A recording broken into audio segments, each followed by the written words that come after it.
Acompanhe a partir de agora mais um podcast do Preto no Branco.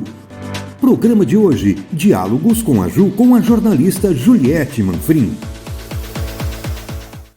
Olá, para você que nos acompanha no Diálogos com a Ju dessa semana, hoje nós vamos conversar sobre prevenção. Nós estamos no mês de outubro, aquele famoso outubro rosa, mas a gente vai bater um papo hoje para lembrar todas as mulheres, ou você homem, que tem muitas mulheres na sua vida, ou mesmo você homem, também precisa de prevenção, que a prevenção ela precisa ser realizada durante todo o ano. Mas nesse mês de outubro, as mulheres têm uma atenção especial. O nosso super convidado de hoje é o Dr. Altair Pelanda. Seja muito bem-vindo ao Diálogos com a Ju. Obrigada por ter aceito o nosso convite para bater um papo sobre um assunto tão importante. É uma honra. Muito obrigado pelo convite. Vai ser bem legal. Vai, com certeza, porque prevenção, às vezes a gente fica pensando, mas o meu dia a dia está tão corrido, não consigo fazer agendamento. Acredito que essa também possa ser uma realidade no seu consultório diariamente. Sem dúvida. Mas é importante prevenir, né? Olha, a gente parte de uma premissa assim, aí a gente pode até cair em umas frases feitas, né, chavões, mas que não deixam de ser realidade. Prevenir é melhor que remediar. Isso é uma verdade absoluta, a gente vê isso no dia a dia.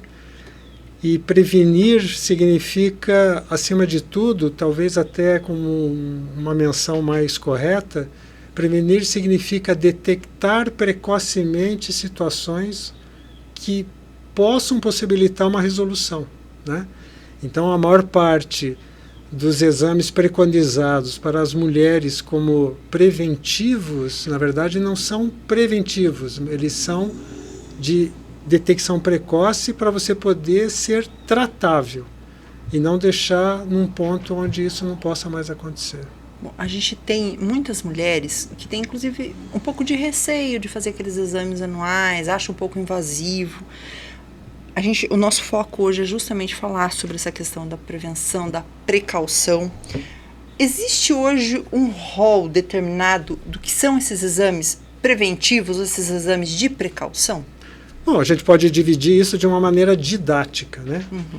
Na verdade, todo e qualquer exame que você se submeta com a finalidade de tentar detectar é um preventivo, como a gente citou anteriormente. Mas, na minha área, por exemplo, ginecologia e obstetrícia, recomendações. Fazer a detecção precoce do câncer de colo de útero através da coleta de células do colo do útero. Ele é um exame realmente constrangedor, isso é uma coisa que eu costumo conversar muito com as minhas pacientes, que absolutamente não tenha vergonha de ter vergonha, porque nós fomos ensinados a ter vergonha.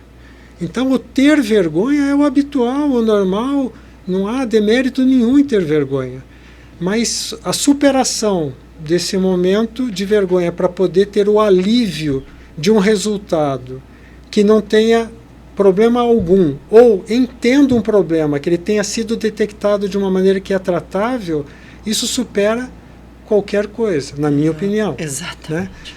Né? Então é um exame delicado, é um exame que constrange de fato, e o exame de mama, e eu quero aqui deixar bem claro que hoje nós encaramos o exame de mama como o padrão ouro, mamografia. Fala-se muito em autopalpação, em autoexame. O autoexame, ele é preconizado, mas, de fato, se você fizer uma análise muito delicada, minuciosa, o autoexame, a mulher só vai ter uma percepção de fato quando ele está adiantado. Então ela vai para uma terapêutica mais agressiva e às vezes irreversível. Então o autoexame deve deixar de ser feito? Não, mas o padrão ouro, o exame mais preconizado para detecção precoce de câncer de mama, sem dúvida nenhuma, mamografia. Vou aproveitar esse gancho para dizer o seguinte, vamos delimitar situações. A partir de quando você faz mamografia? A Organização Mundial de Saúde preconiza mulheres acima de 40 anos devem fazer mamografia. Existem diferenças de opinião em relação a entidades internacionais da frequência.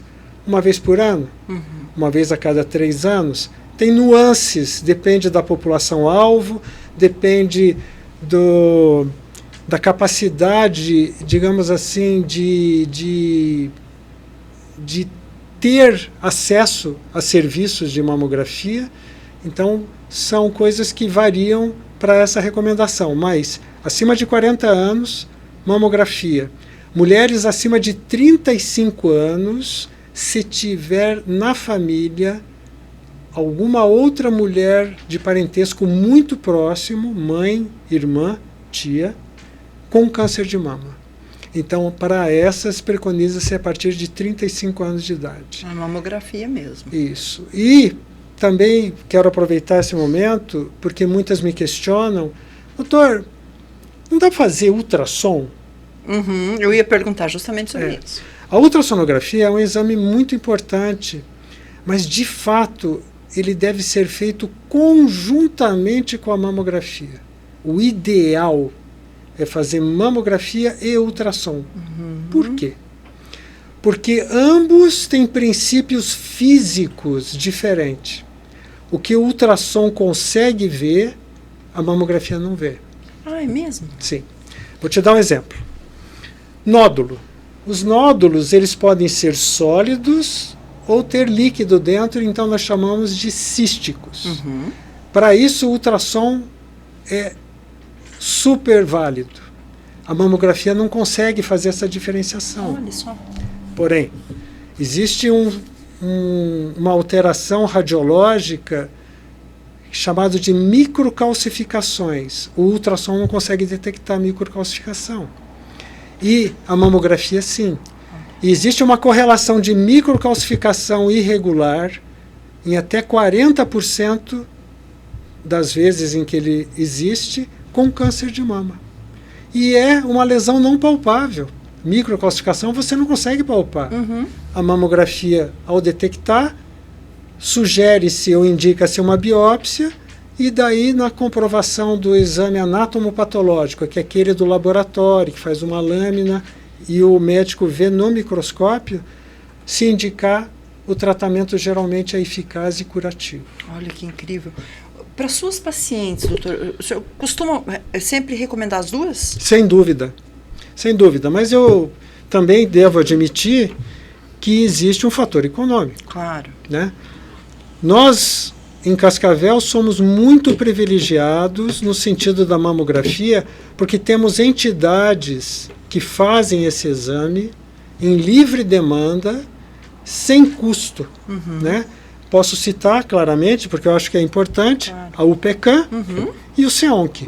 Ambos têm serviços de mamografia, mas eles não oferecem o serviço de ultrassom conjuntamente e de maneira indistinta. E nós sabemos que grande parte da população não tem acesso econômico para fazer os exames de maneira paga. Claro. Né? Mas, como eu tenho o privilégio e já atendi muitos anos na rede pública, mesmo em posto de saúde, atualmente consultório. Então, os pacientes de consultório habitualmente têm essa condição, o que me dá uma tranquilidade de indicar. Existe um terceiro exame, esse quando os dois anteriores apresentam dúvidas no seu diagnóstico, que é a ressonância magnética. A ressonância magnética hoje tem uma importância muito grande no estudo da mama, mas mais do que os anteriores, é um exame de um acesso muito difícil, porque ele tem um custo relativamente alto. Para aquelas que têm essa possibilidade e necessitam, porque nós não indicamos de rotina, nós indicamos nas indicações do impedimento do diagnóstico dos outros dois. Então, ele é um exame valiosíssimo. Bom, o senhor já está há alguns anos na profissão. Eu gostaria de entender um pouco do senhor sobre essa questão da dinâmica dos diagnósticos. Se o senhor tem observado que nos últimos anos tem ocorrido mais diagnósticos positivos? Sim, tem. Aí o questionamento é por quê? Está aumentando o número de casos? Ou as mulheres estão procurando mais atendimento? eu acho que isso que a gente está fazendo hoje, conversar, levar a informação, as pessoas terem a informação é importante. Então, existe mais diagnóstico porque existe mais exame.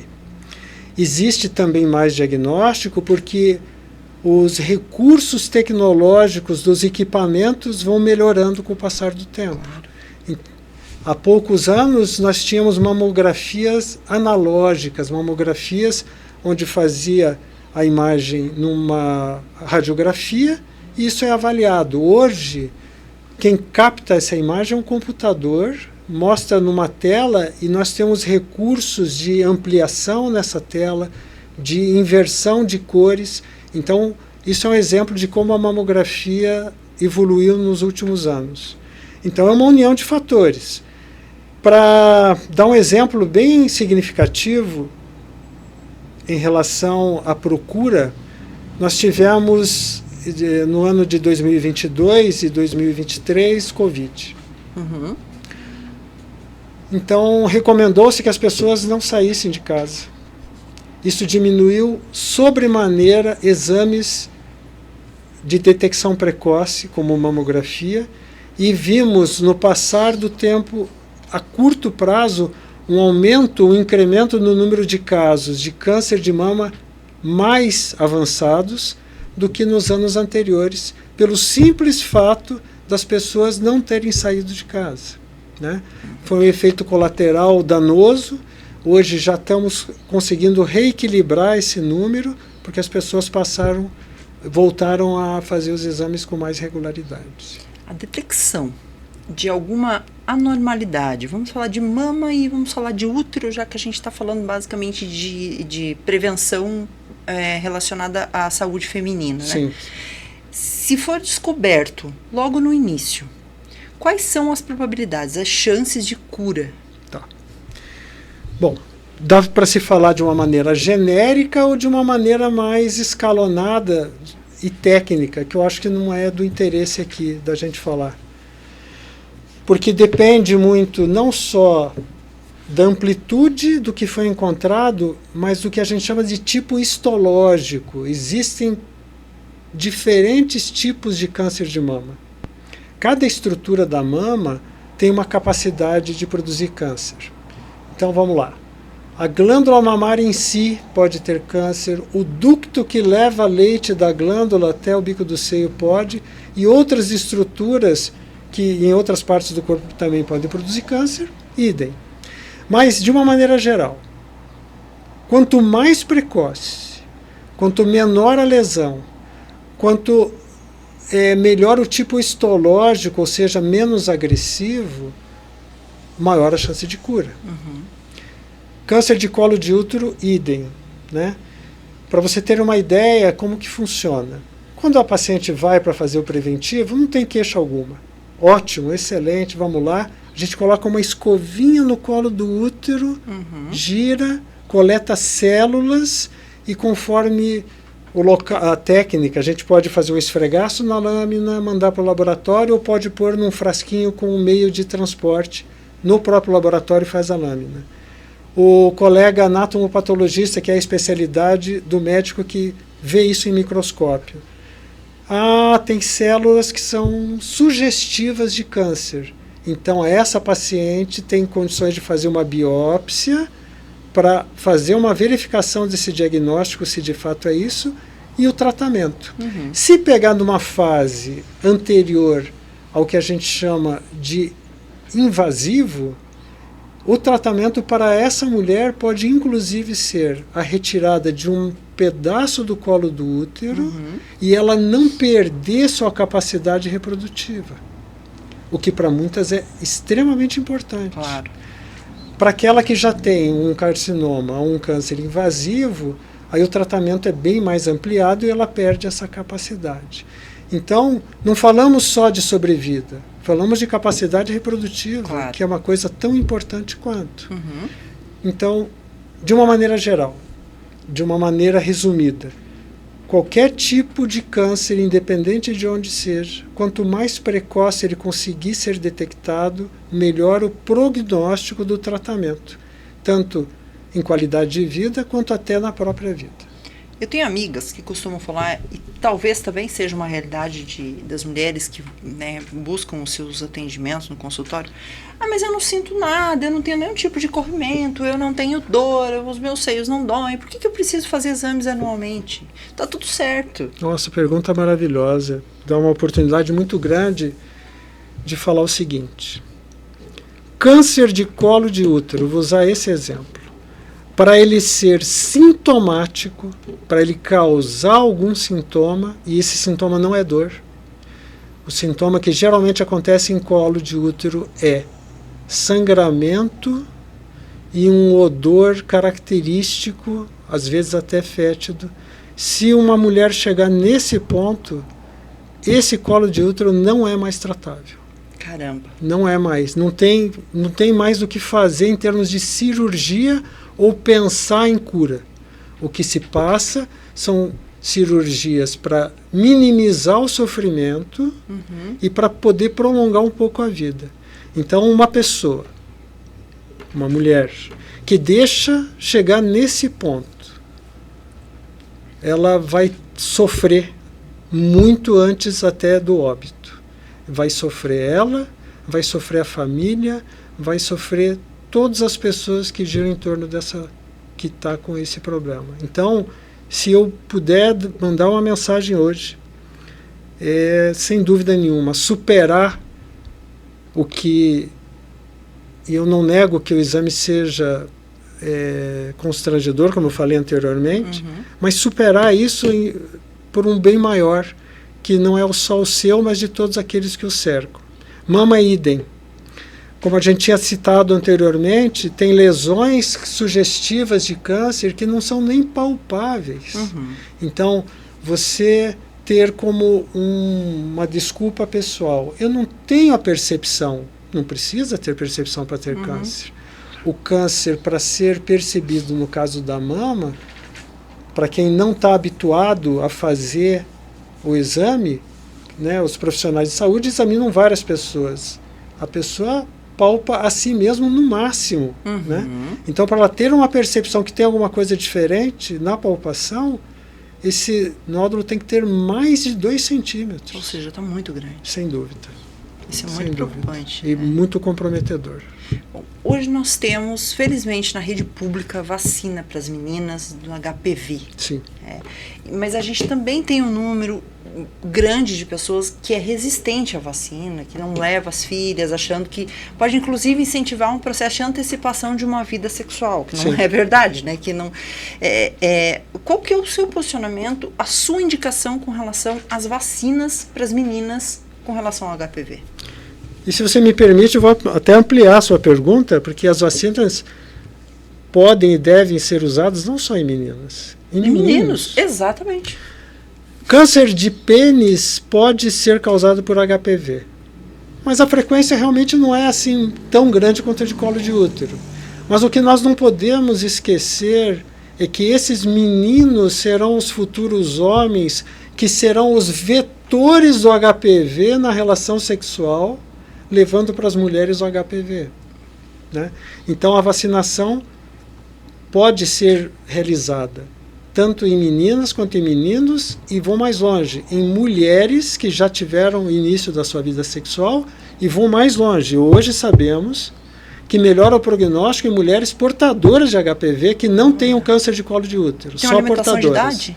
Sem limitação de idade. Olha, que incrível isso. Uma mulher portadora de HPV que não tem a lesão de colo de útero se beneficia muito com a vacina de HPV. Né? Bem, mas respondendo a tua pergunta diretamente, o que eu penso da vacina? Não sou eu que penso, a estatística demonstra. Austrália e Nova Zelândia já usam vacina de HPV há mais de 15 anos. A incidência de câncer de colo de útero nesses países caiu vertiginosamente. Tá, doutor. Vacina então garante que eu não vou ter câncer de colo de útero? Não, não garante que não vá ter câncer de colo de útero, mas o risco diminui significativamente. A primeira vacina eram 2 subtipos. Aí surgiu a tetravalente, 4 subtipos. Hoje tem nonavalente, 9 subtipos. Ah, mas é só para esses... Porque existe mais de 100 subtipos de HPV. É só para esses subtipos? Não. Existe imunização cruzada. Então, o organismo, a vacina, ela tem como objetivo fazer com que nós produzamos, ou ainda, que a gente forme anticorpos contra o agente agressor, no caso o vírus HPV. Então, nosso corpo aumenta muito a sua capacidade de produzir esses anticorpos para quem é vacinado. A vacina tem comprovação científica, a vacina é testada, a vacina, se fizer um acompanhamento na prática, como eu falei anteriormente, países que já usam há mais tempo tiveram resultados fantásticos. Então, para todos que estão assistindo, que tenham esse temor, peço, rogo que perca isso e que beneficie a sua filha, o seu filho, para diminuir esse risco. A vacina é valiosíssima. A gente só saiu dos lockdowns da Covid, por exemplo, por conta da vacina. Né? Então, a gente evolui como sociedade por conta dos medicamentos, da vacina, da evolução. Não existe justificativo do porquê não levar os filhos para tomar uma vacina, já que eles dependem da gente para essa locomoção. Sem dúvida. Existem exemplos históricos, né? Gente, eu tenho 60 anos de idade, eu não cheguei a ver varíola. Mas a varíola foi erradicada no mundo por causa de vacina. Exatamente. Uma doença mortal, né? Então, a poliomielite hoje tem uma incidência baixíssima graças às campanhas, né? Sabin inventou a vacina oral, Salk nos Estados Unidos já tinha vacina para poliomielite que era injetável, enfim. Essa cultura contra a vacina é uma coisa terrível. As vacinas, lógico, têm que ser comprovadas, têm que ser estudadas, tem que ter um acompanhamento de bastante tempo, mas são medicamentos ou ainda são substâncias que salvam vida de pessoas. E as que estão disponíveis no Sistema Único de Saúde são extremamente seguras. São, de fato são. Ninguém poria lá algo que fosse nocivo para a saúde de alguém. De fato, essa responsabilidade existe. Existem polêmicas, né? Polêmicas que a gente... a vacina do Covid mesmo, ela foi muito polêmica porque ela foi lançada no mercado muito precocemente, numa emergência, mas que, mais do que a própria vacina, se envolveu fatores econômicos, fatores políticos, fatores, né, de discussão, quem é culpado, quem não é, a China fez de propósito, não fez. Isso existe polêmica no meio médico, inclusive. Mas é pontual. Né? A vacina do Covid foi pontual. Todas as outras vacinas que existem hoje no mercado, inegavelmente, têm segurança. Ótimo. Essa informação ela é extremamente importante porque, vez ou outra, quando a gente produz o material de saúde, vem comentários. Ah, mas eu não levo os meus filhos para vacinar porque as vacinas não são seguras.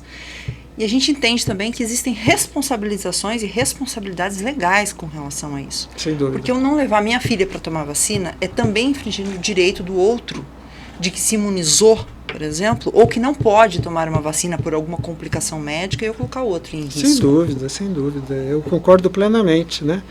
Hoje, também é verdade que existem interesses econômicos, indústrias farmacêuticas cobram. Hoje é uma coisa muito recente, que eu tenho visto no meu consultório, o questionamento sobre vacina para bronquiolite. A vacina para bronquiolite foi liberada pela Anvisa há muito pouco tempo para gestantes, entre 24 e 34 semanas, para minimizar a bronquiolite até 6 meses de idade, que é a faixa etária onde a bronquiolite é cruel e que aparece. Crianças mais velhas e adultos praticamente não têm bronquiolite. Então a paciente chega, doutor, qual é a sua opinião? Devo tomar ou não devo? E é uma resposta difícil, porque... Pode tomar? Claro que pode.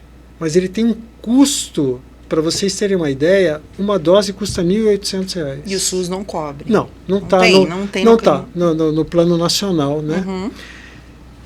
Então, eu fico numa posição difícil e eu tento explicar, olha, você pode tomar. É necessário tomar? Você tem que dividir essa responsabilidade comigo, eu falo para minha paciente. Porque se eu disser para você que você pode tomar, você vai ter esse custo. Se eu disser que você não precisa tomar, porque a incidência de bronquiolite é extremamente baixa, e o teu nenê tiver, você vai lembrar de mim. Exatamente. Então, é custo e benefício. Se você tem condições, isso não vai onerá-la e você vai se sentir bem, sem problema. Se isso trouxer para você um desequilíbrio orçamentário, eu posso tranquilamente dizer que a chance é pequena do seu nenê ter bronquiolite porque a incidência é baixa. Então, eu deixo a seu critério. É um desafio, né? É um desafio e um dilema também, né? O senhor comentou das pacientes, né, grávidas, quando vão ao consultório. Existe alguma recomendação para a partir de quantos anos as meninas precisam procurar a primeira vez um ginecologista? Sim. Isso é bem interessante. Existe uma diferença, e é até curioso, poucas pessoas imaginam isso. Eu sou um ginecologista e eu sou homem. As ginecologistas mulheres, as crianças e as adolescentes, elas têm uma afinidade maior com médicas por uma questão cultural, de achar que realmente elas vão se sentir menos pior, não vamos dizer nem melhor, né? Então, mães que são minhas pacientes têm suas filhas. Doutor, eu devo trazer a minha filha para consulta a partir de que idade? A minha orientação pessoal, isso é uma decisão minha, eu tomei essa decisão de dar essa orientação. Em primeiro lugar, ela deve vir se ela quiser vir. Isso é importante que ela tenha essa oportunidade de opção. 2, ela deve ir num ginecologista que seja aquele que dê menos constrangimento, que ela se sinta menos pior, né? Em mim, se ela achar que eu sou merecedor ou que não vai ter problema, ou numa médica, caso ela queira. Não existe uma idade obrigatória. O que existe são necessidades, né? Eu não fico à vontade de chegar para uma paciente e dizer assim, olha, uma adolescente, após o início da sua menstruação, tem que ir num ginecologista. Não tem que ir num ginecologista. Ela vai se ela achar que deve, ou a mãe buscar uma orientação, ou ela tiver uma queixa, aí é importantíssimo. Mas obrigatoriamente não existe uma idade limite para isso. Ou seja, é parte também do princípio do entendimento da família, sem dúvida, da própria menina. Sem dúvida. Procuram também o seu consultório mães que gostariam de retardar o processo menstrual nas filhas? Porque a gente tem casos de meninas que menstruam muito cedo, com 8, 9 anos, né? E parece-me que isso tem se tornado uma rotina cada vez mais frequente nos últimos anos. Procuram, né? Muito. É recomendável? Funciona assim. A menstruação é sinal claro e evidente do início da capacidade reprodutiva. Parece meio cruel falar isso, né? Porque você fica imaginando, mas como assim? Né? Quer dizer que minha filha com 10 anos de idade, se menstruar, é porque iniciou a capacidade reprodutiva? Sim.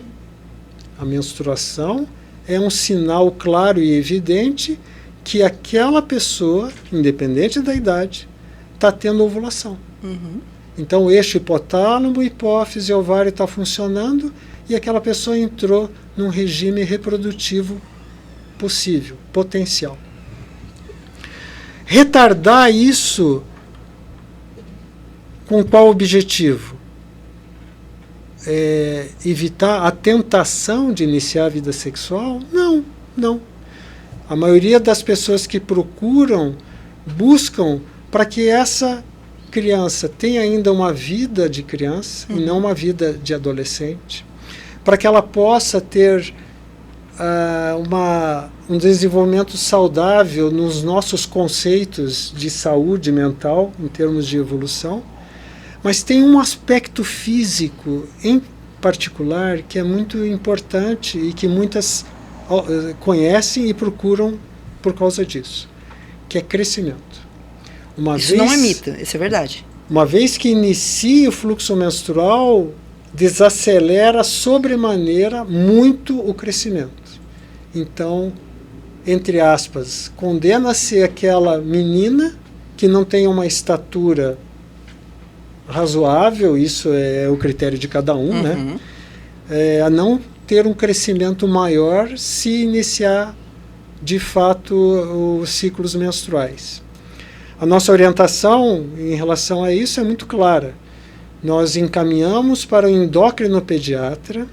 Esse endocrinopediatra faz um estudo de idade óssea, um raio-x do punho, avaliações hormonais, e dentro de critérios eles recomendam retardar o início da menstruação ou não, né? Então, isso é um estudo individualizado e dentro daquilo que cada pessoa tem como objetivo. Perfeito. É importante também salientar que isso, né, vai do critério da família também, Sim. de analisar tudo isso. Não existe uma regra a ser cumprida, não existe um protocolo que precisa ser cumprido com relação a isso. É né? um fato, sim. Em outra vertente, parece-me também que nós temos mulheres que estão entrando na menopausa cada vez mais tarde. Sim. Isso é verídico também? Isso é observável. Isso, eu, por ter muitos anos na minha profissão, eu tenho já assuntos que eu tenho uma linha de conversa, né? E eu me surpreendo muito. Alguns anos atrás, eu chegava para minhas pacientes e dizia assim, olha, então, doutor, vamos fazer um exemplo empírico aqui, um exemplo hipotético. Eu tenho 46 anos, eu devo começar a me preocupar em tratar a menopausa? A pergunta é clara, você tem menstruação? Tenho. Então não, se você está menstruando, você não está na menopausa. Mas eu não tenho algo que eu deva fazer? Tem. Alimentar-se bem, atividade física e uma vida saudável, que é o conselho genérico para todas as pessoas. Só isso, só isso. Tá, mas quando que eu vou entrar na menopausa? Então, a idade média é entre 48 e 52. Esse era o discurso de anos atrás. Hoje mudou. Doutor, deve me preocupar? Pois é, tal, a mesma conversa. Mas quando que eu vou entrar na menopausa? Entre 50 e 54 anos de idade. E eu tenho pacientes com 55, 56 que menstruam espontaneamente, não pode ser influenciado por medicamento, daí não vale. Né? Então, aquelas que menstruam de maneira espontânea, sem uso de hormônio. E a gente vê, de fato, mulheres com mais idade, se comparadas a períodos anteriores, que ainda menstruam. Bom, a gente teve um caso clássico da atriz Cláudia Raia, que engravidou com 55 anos. Pois é. Né? Não é uma situação de rotina, não. Mas acontece, e pode acontecer com mulheres que não estão na mídia, né? Foi excepcional. Ela, por ser uma atriz, por ter a evidência, né, da mídia, então ela foi bem divulgado. Mas quem sabe, tantos casos que a gente desconheça, que são pontuais ou regionais, e acaba não havendo essa divulgação. Doutor, a gente está caminhando para a nossa reta final do nosso bate-papo. Eu gostaria de agradecer imensamente por o senhor ter aceito o nosso convite, agradecer publicamente por ter feito parte da minha filha 10 anos atrás, numa situação de emergência, numa situação que para a gente, ao mesmo tempo que foi de muita felicidade, foi um momento de muita apreensão.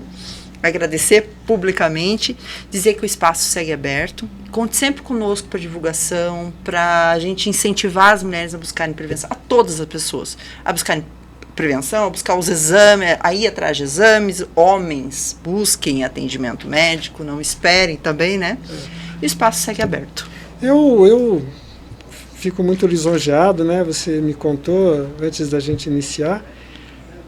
E vou te confessar, assim, né, diante das câmeras, a gente trabalha na área médica e somos pessoas que trabalham bastante, nós temos um horário bastante estendido, nossa remuneração é proporcional, a gente é muito feliz, tem uma vida muito legal, mas sem dúvida o que nos traz alegria e emoção são declarações, né?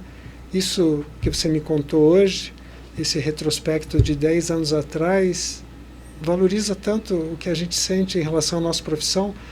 nós temos orgulho de sermos médicos. A gente tem orgulho porque não é difícil, não é fácil, aliás, formar-se em medicina. Não é fácil ser médico no sentido do sacrifício da família, do convívio, do social. Puta, mas a gente gosta tanto porque a gente faz bem para as pessoas, né? Algumas especialidades salvam vidas, outras trazem vidas, outras prolongam vidas, mas inegavelmente a medicina ela é muito importante na nossa civilização para trazer vida.